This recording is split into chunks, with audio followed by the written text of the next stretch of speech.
Hello everyone, welcome back. हम लोग discuss कर रहे थे सरफेस केमिस्ट्री में क्लासिफिकेशन ऑफ कोलॉइड्स का, और दो टाइप से कोलॉइड्स की क्लासिफिकेशन को हम लोग डिस्कस कर भी चुके थे।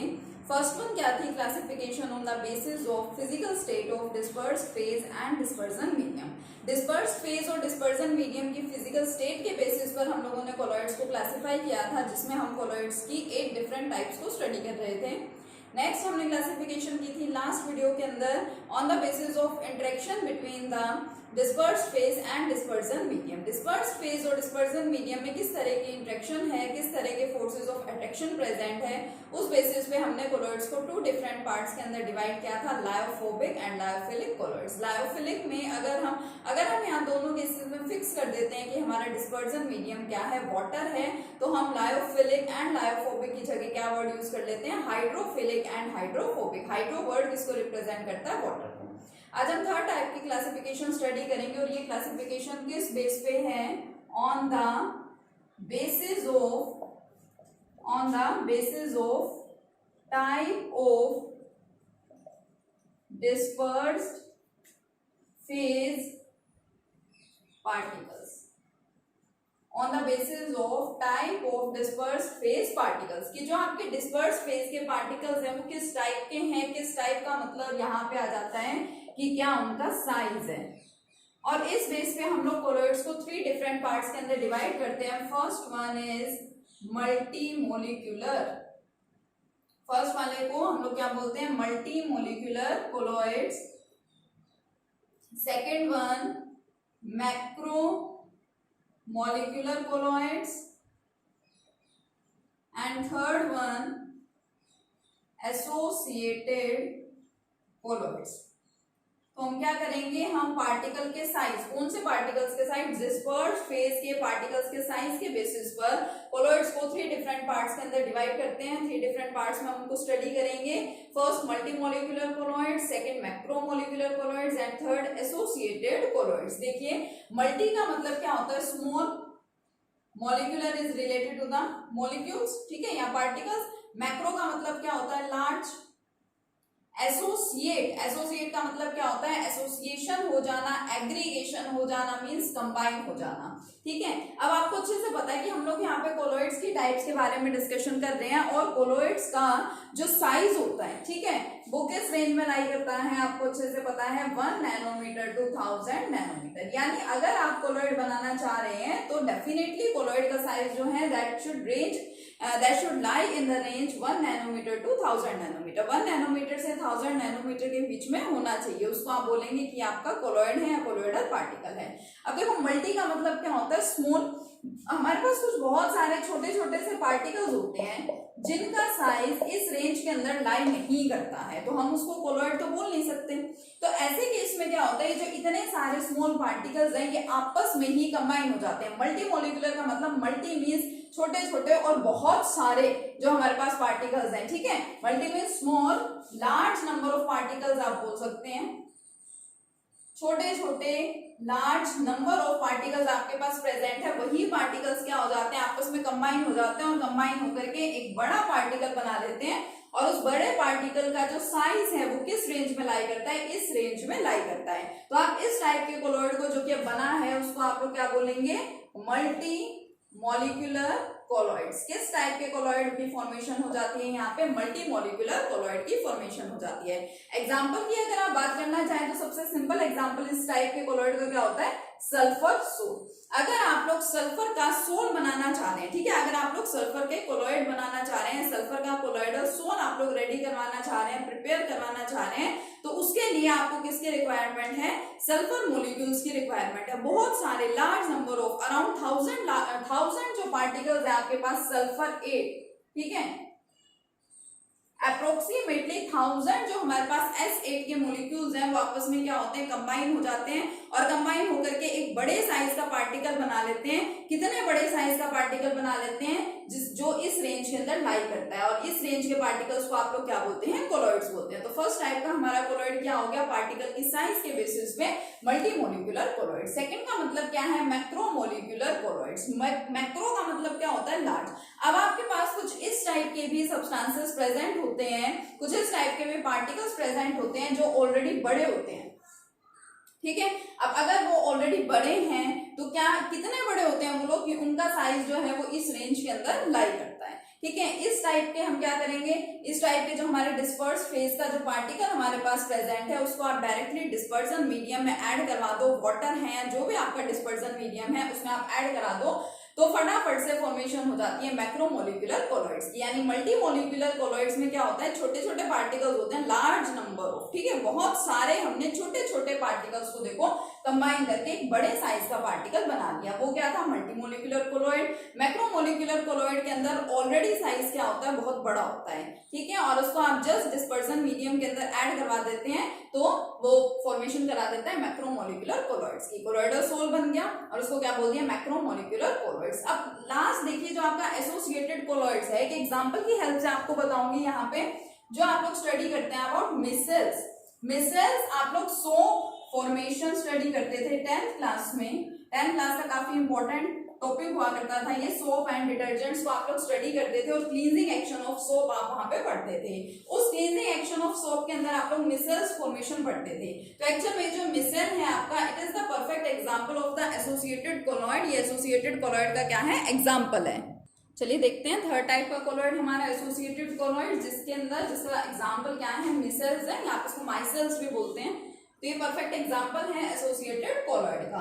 देखिए क्या होता है, मैंने आपको अभी बोला कि क्लींजिंग एक्शन ऑफ सोप में इसका मेन रोल हुआ करता था जब आप लोग क्लींजिंग एक्शन ऑफ सोप को स्टडी करते थे।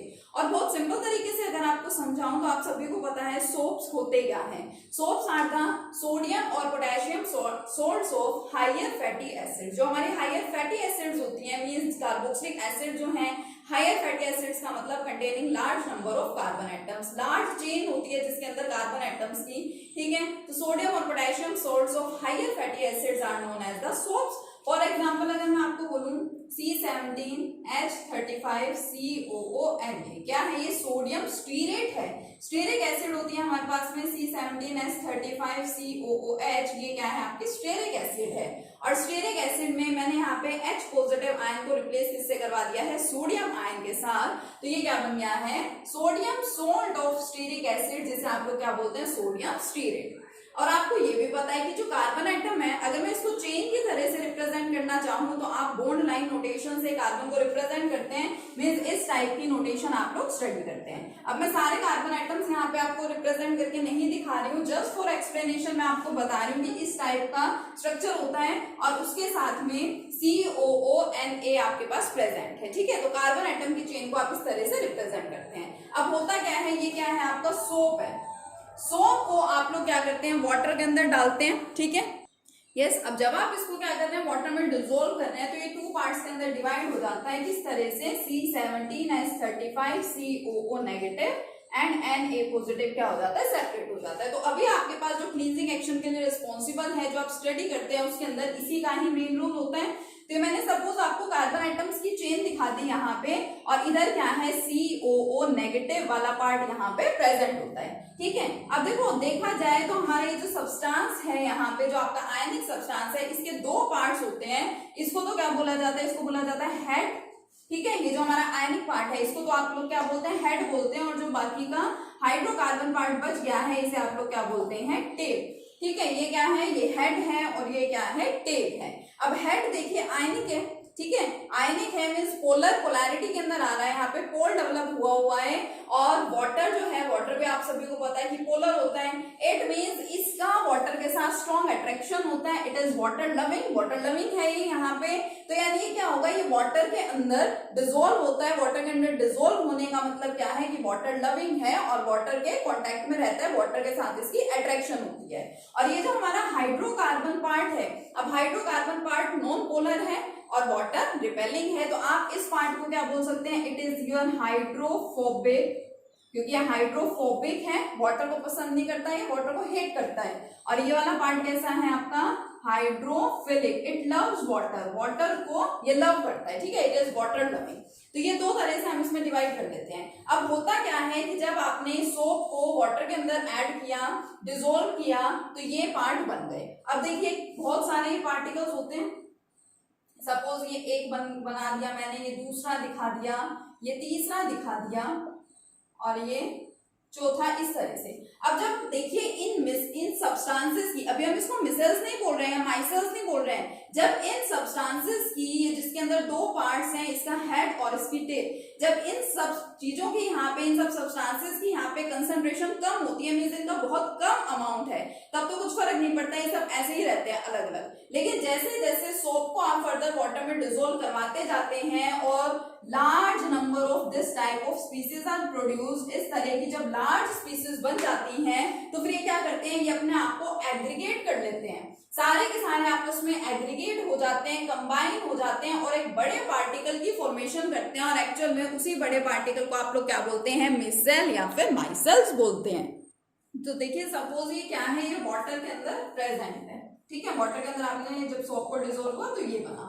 अब ये वाला पार्ट क्योंकि वाटर लविंग है, वाटर अट्रैक्टिंग है, तो ये वाटर की तरफ है, ठीक है, वाटर की तरफ अट्रैक्टेड है, और बाकी वाला जो हाइड्रोफोबिक पार्ट है वो वाटर से दूर आपने दिखा रखा है। लेकिन जैसे जैसे इनकी कंसंट्रेशन क्या होती है, बढ़ती जाती है, जैसे जैसे इस टाइप की स्पीसीज की, इस टाइप के सब्सटेंसेस की कंसंट्रेशन क्या होती जा रही है, बढ़ती जा रही है, तो देखिए क्या होता है, वाटर आपके पास प्रेजेंट है और वाटर की तरफ ये वाले जो आयनिक पार्ट्स हैं ये क्या हो रहे हैं, अट्रैक्ट हो रहे हैं, मींस ये पार्ट है, ठीक है, ये इस तरह से बहुत सारे आयनिक पार्ट्स हैं, जैसे जैसे कंसंट्रेशन बढ़ेगी तो ये आयनिक पार्ट्स ऐसे, और ये वाला जो पार्ट है ये अंदर की तरफ क्या हो जाता है, सिकुड़ जाते हैं, ये देखो इस तरह से, ये यहां आ गया, यहां पे, ठीक है, अंदर की तरफ ये क्या हो जाते हैं, सिकुड़ जाते हैं, और एक्चुअल में ये जो आपके फॉर्मेशन हुई है जिस टाइप के पार्टिकल्स की, इसे ही आप लोग क्या बोलते हैं, मिसेल्स बोलते हैं या फिर माइसेल्स बोलते हैं, and these micelles are responsible for the cleaning action of the soap, ठीक है। अब सपोज आपके पास क्या है, आपके पास कोई क्लॉथ है, कोई कपड़ा है आपके पास जिसपे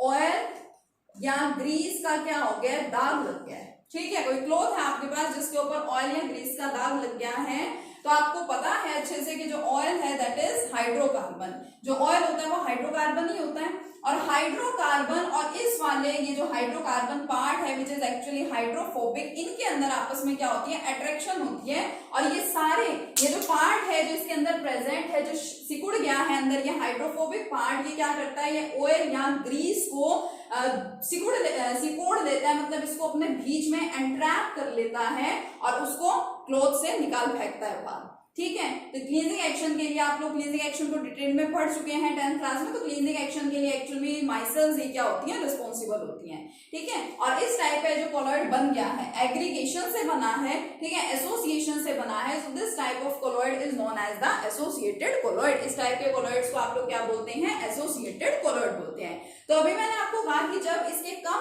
सब्सटेंसेस या कम इस टाइप की स्पीसीज प्रेजेंट है तब तो कुछ नहीं होता, वो क्या होते हैं, अलग अलग रहते हैं। लेकिन जैसे ही कंसंट्रेशन बढ़ जाती है तो वो अपने आप को एग्रीगेट कर लेते हैं या फिर एसोसिएट कर लेते हैं for the formation of माइसेल्स।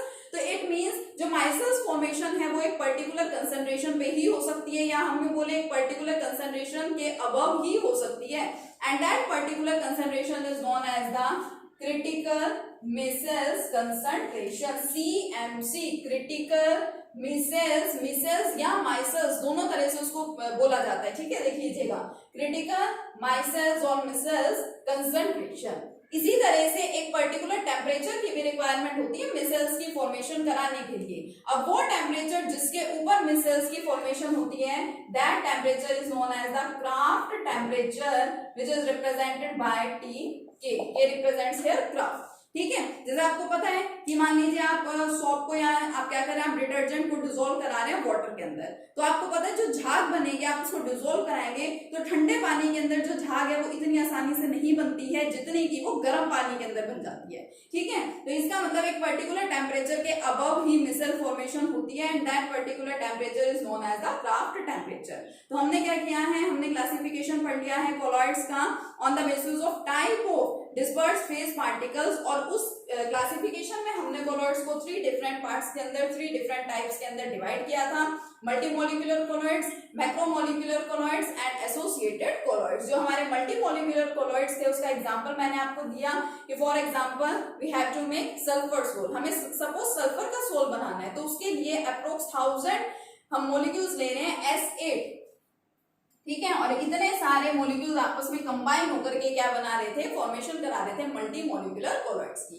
Macromolecular के केस में क्या होता है, जो साइज है वो ऑलरेडी बहुत बड़ा होता है, डायरेक्टली आप उसको डिस्पर्स डिस्पर्सन मीडियम के अंदर क्या करते हैं, ऐड कर देते हैं, तो फॉर्मेशन किसकी हो जाती है, कोलॉइड्स की। और उस टाइप के कोलॉइड्स को आप लोग क्या बोलते हैं, मैक्रोमोलिक्यूलर कोलॉइड्स। देखिए अगर हम उसके एग्जांपल की बात करें, ठीक है, मैक्रो का मतलब क्या है, लार्ज, तो जो आपके मैक्रोमोलिक्यूलर कोलॉइड्स हैं वो क्या होते हैं, वो नेचुरल भी होते हैं, कुछ हमारे नेचुरल सब्सटेंसेस भी हैं इस तरह के, और कुछ हमारे सिंथेटिक यानी कि मैन मेड सब्सटेंसेस भी हैं, ठीक है। तो अगर हम बात करें मैक्रोमोलिक्यूलर कोलॉइड्स की, तो जो नेचुरल है, नेचुरल मैक्रोमोलिक्यूलर कोलॉइड्स के एग्जांपल्स में कौन आ जाते हैं, देखिए जैसे हमारे पास क्या है, प्रोटीन्स हैं, ठीक है, जो है हमारे पास स्टार्च है, सेल्यूलोज है, इस टाइप के सब्सटेंसेस क्या है, नेचुरल मैक्रोमोलिक्यूलर कोलॉइड्स हैं। और मैन मेड क्या होते हैं, जितने भी हमारे पॉलीमर्स हैं, ठीक है, लार्ज सब्सटेंसेस होते हैं पॉलीमर्स, जैसे कि